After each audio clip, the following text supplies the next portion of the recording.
నేపాల్లో చిక్కుకున్న ఏపీ వాసులను సురక్షితంగా రాష్ట్రానికి తీసుకువచ్చేందుకు మంత్రి నారా లోకేష్ కృషి ఫలించింది. మంత్రి చొరవతో నేపాల్ నుంచి పలువురు యాత్రికులు కాసేపట్లో విశాఖకు చేరుకోనున్నారు. ఏపీ ప్రభుత్వం ఏర్పాటు చేసిన ప్రత్యేక విమానం కాఠ్మండు చేరుకుంది. ఆ విమానం విశాఖపట్నం, ఆ తర్వాత తిరుపతి విమానాశ్రయానికి మరి కాసేపట్లో చేరనుంది. సచివాలయంలోని ఆర్టీజీఎస్ సెంటర్ నుంచి సహచర మంత్రులు వంగలపూడి అనిత, కందుల దుర్గేష్తో కలిసి అధికారులతో వివిధ అంశాలపై లోకేష్ చర్చించారు.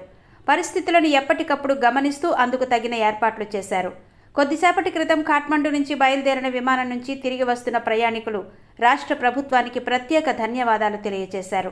వైజాగ్ నుంచి కాఠ్మండు వచ్చిన 10 మంది తిరిగి విశాఖకు వచ్చేస్తున్నాం. ఈ సందర్భంగా రాష్ట్ర ముఖ్యమంత్రి నారా చంద్రబాబు నాయుడు, మంత్రి లోకేష్, హోం మినిస్టర్ వంగలపూడి అనితతో పాటు కేంద్ర మంత్రి రామ్మోహన్ నాయుడు, విశాఖ ఎంపీ శ్రీధర్తో పాటు ఏపీ భవన్ అధికారులందరికీ ప్రత్యేక ధన్యవాదాలు తెలియజేశారు.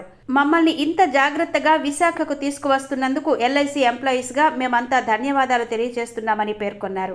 మమ్మల్ని ఇంత చక్కగా తీసుకువస్తున్న రాష్ట్ర మంత్రివర్యులందరికీ ప్రత్యేక కృతజ్ఞతలు తెలిపారు. ప్రత్యేక ధన్యవాదాలు. ఏపీ భవన్ ఆఫీషియల్స్ అందరికీ కూడా ధన్యవాదాలు. అలాగే విశాఖ ఎంపీ శ్రీ భరత్ గారికి కూడా ధన్యవాదాలు. అలాగే మన అఫీషియల్స్ అందరూ, RTGS officials, NRT officials, everybody constant గా unstinting support and moral support ఇచ్చి మమ్మల్ని ఇంత జాగ్రత్తగా తీసుకొచ్చి విశాఖపట్నం తీసుకొస్తున్నందుకు మనం ధన్యవాదాలు తెలియజేసుకుంటూ ఎల్ఐసి ఎంప్లాయీస్ గా మేము అందరం ధన్యవాదాలు తెలియజేసుకుంటున్నాము.